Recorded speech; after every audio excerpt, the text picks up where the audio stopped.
This is kind of a weird one because it's happening when I'm not driving. I just really thought this, or had this thought while I was cleaning my teeth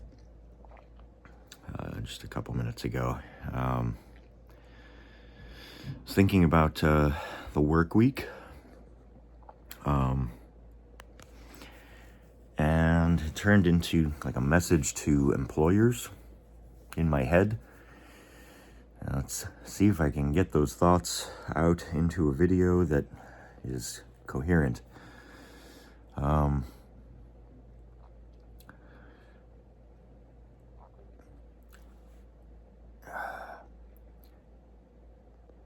you remember when you were in college? If you went to college, heck, even in high school, if you had a roughly 1 hour class, that was survivable. You could pay attention for an hour. You could give the teacher an hour. If you had a 2 hour class, I was starting to strain it. Like, all right, I cannot pay attention for the whole 2 hours, but I can give them most of it. And it's leading up to the 5 hour class.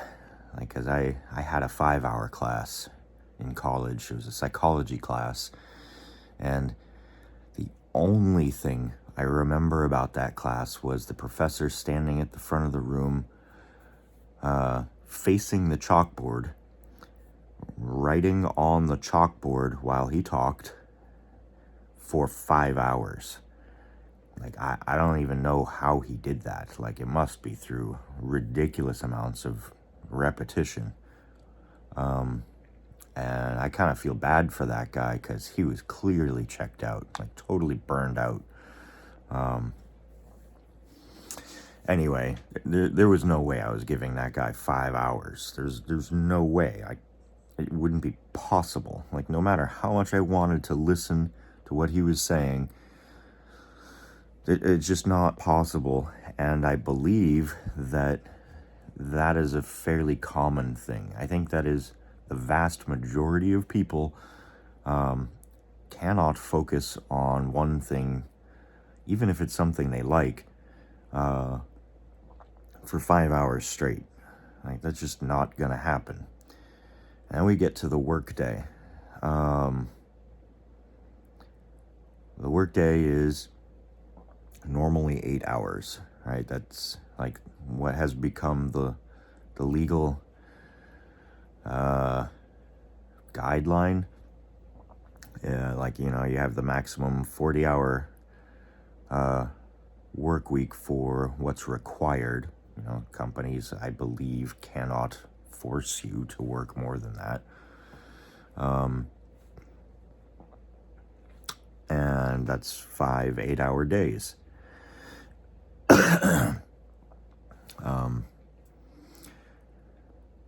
I'm gonna contend that the vast majority of people working an 8-hour day to produce something, like my job as a software engineer, producing code, is not productive.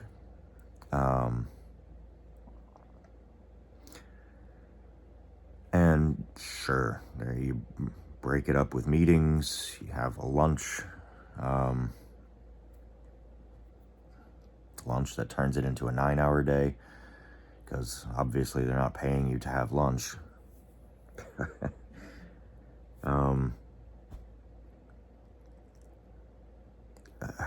Yeah, anyway,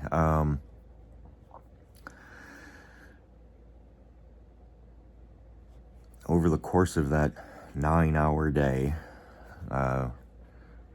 with the lunch break in the middle, how many people do you think are like energetically producing code or producing whatever it is that they do, like doing accounting work, reading through HR paperwork and filing things and whatever else. How much of that 8 hours is actually energetic productivity? And what I'm trying to get to is to suggest the idea that,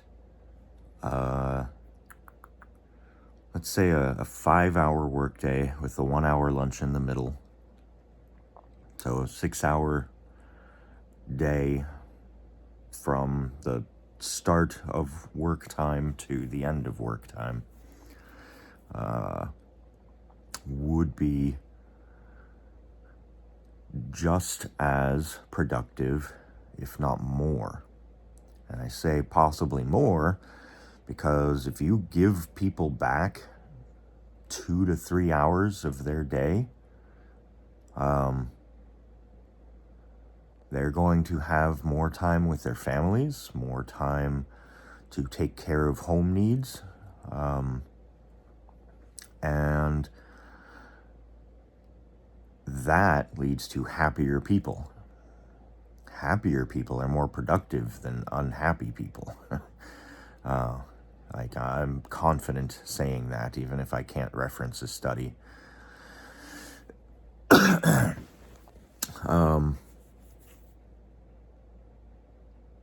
Cut that down to an expected 6-hour day, including lunchtime, and I believe that you will have just as much productivity, if not more, from your employees. If the total week is 30 hours given to the company, and that's not even entirely accurate.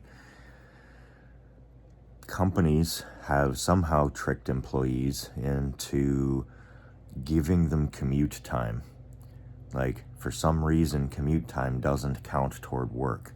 So, like, that's money and time that the employee is spending to go to an office to do work for you. Now, that's ridiculous, because as we've seen with remote work, people can be just as productive as when they're in the office.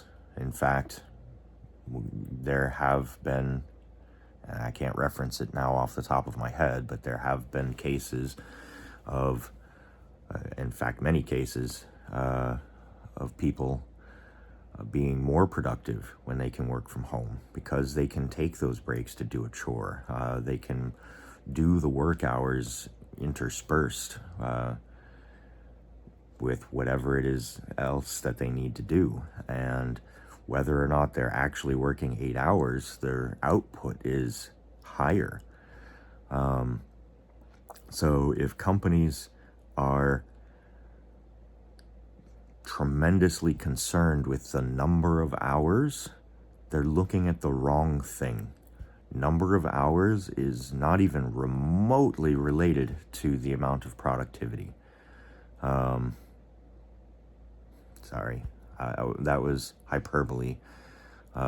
It is, of course, somewhat related, because if you work for 5 minutes, you can't produce as much as you could in 2 hours, right? I mean, yes, you need some amount of time, but the happy medium is not where we are, and requiring 40 hours a week of work is counter to productivity, because it is draining. It is burning out the workforce. It's too much.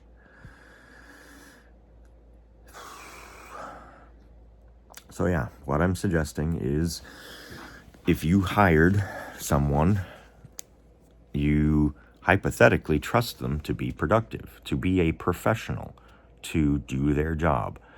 And what that means is that if they say that remote work is better for them, because they don't have to spend money on gas and car maintenance and don't have to give that commute time to you sitting in traffic, becoming more stressed, then you should trust them. Remote work is a valid option. And yes, I also understand the benefits of face-to-face time, especially with team cohesion, and even in software engineering with the ability to just walk over to somebody's desk and say, hey, I've been looking at this for too long. Can you come take a look and see if you can see what I'm not seeing? Yeah, there's definite benefit to face-to-face, and I think that some time in office is understandable. But I'm thinking like maybe 1 day a week, maybe 2 days a week instead of 5. So shorter days and more remote work will improve your workforce, improve your productivity.